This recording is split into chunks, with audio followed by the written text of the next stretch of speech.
পক্ষ থেকে যখন যখন আপনাদের তরফ থেকে বিভিন্ন দাবি দাবা আসে সেগুলোকে যথেষ্ট সচেতনতার সঙ্গে এবং মাননীয় মুখ্যমন্ত্রী বর্তমান মুখ্যমন্ত্রী প্রফেসর ডক্টর মানিক শাহ মহোদয় এটা সিরিয়াসলি নেন এবং সেটাকে ইমপ্লিমেন্ট করার চেষ্টা করেন।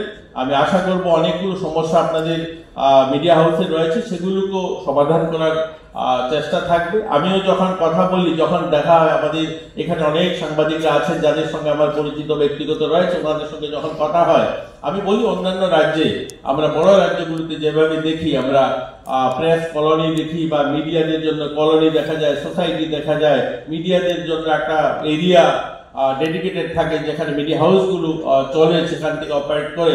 আমরাও চাই আমাদের রাজ্য হোক, আপনারাও এগিয়ে আসুন, আপনারা 2 কদম এগোলে আমরা আপনাদের সঙ্গে 4 কদম এগোবো। আমরা সবাই মিলে এই রাজ্যের মিডিয়া হাউসে যে সমস্ত সমস্যাগুলো রয়েছে সেগুলোকে আমরা সমাধান করব, আর আগামী দিন যেন আরও আমরা ভালোভাবে এগোতে পারি। কিন্তু যে থিমটা দেওয়া হয়েছে আমাদের নেচার, কাজের যে ধরন বদলাতে হবে সেটা আমাদেরকে মাথায় নিয়ে সিরিয়াসলি আমাদেরকে বদলাতে হবে, না হলে তো আমাদের কিন্তু একটা বড় চ্যালেঞ্জের মুখোমুখি আসতে হবে। আজকে প্রিন্টের সঙ্গে, প্রিন্টিং মিডিয়ার সঙ্গে যারা যুক্ত রয়েছে, যারা বই ছাপতেন, আজকে আমরা জানি অনেকগুলো প্রেস বন্ধ হয়ে গেছে, বই প্রিন্টিং হাউস, কারণ ই লাইব্রেরি চলে এসেছে। আর ছেলে মেয়েদের হাতে ট্যাব দিয়ে দেওয়া হয়েছে, আইপ্যাড দিয়ে দেওয়া হয়েছে এবং তারা বই সেই ই লাইব্রেরি থেকে বই ডাউনলোড করে সেখানে পড়ছে।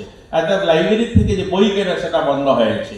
তেমনি যারা পত্রিকা হাউসে, পত্রিকা যারা হকাররা ছিল, ডিলাররা ছিল, যারা পত্রিকা আপনাদের হাউস থেকে কিনে নিয়ে ডিস্ট্রিবিউশন করতেন এবং সেখান থেকে তাদের জীবিকা চলতো, সেটা কিন্তু আজ বন্ধ হয়েছে।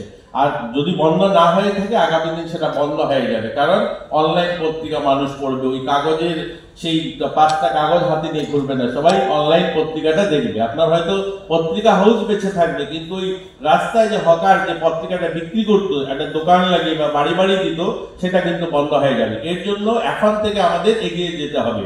আমি একদম আর একটা ছোট্ট ঘটনা বলে শেষ করব। আমাদের সবার হাতে ফোন আছে, দেখবেন এরকমই আমাদের এই যে ক্যামেরা যারা ইউজ করছে, এক সময় আমাদের কোডাক ক্যামেরা, পৃথিবীতে যতগুলো ক্যামেরা কোম্পানি ছিল তার মধ্যে অন্যতম একটা কোম্পানি হচ্ছে কোডাক ক্যামেরা কোম্পানি।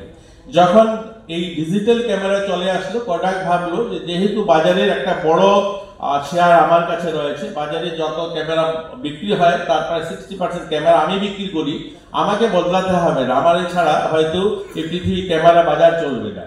কিন্তু দেখা গেল সময়ের সঙ্গে সঙ্গে ওই কোম্পানিটাই বন্ধ হয়ে গেল, হাজারো মানুষ রাস্তায় বসে যেতে হলো।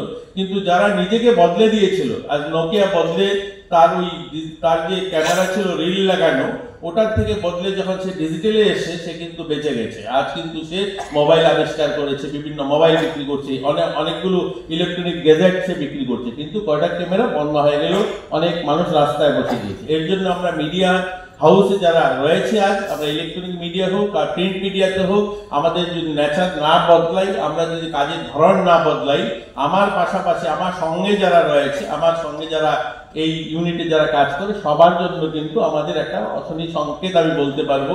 এর জন্য সবাই মিলে আমাদের এই যে পরিবর্তন, তার জন্য কাজ করতে হবে। যাই হোক, আপনারা আমাকে আমন্ত্রণ জানিয়েছেন, আপনাদের সামনে কথা বলার সুযোগ দিয়েছেন, আপনাদেরকে ধন্যবাদ জানাই।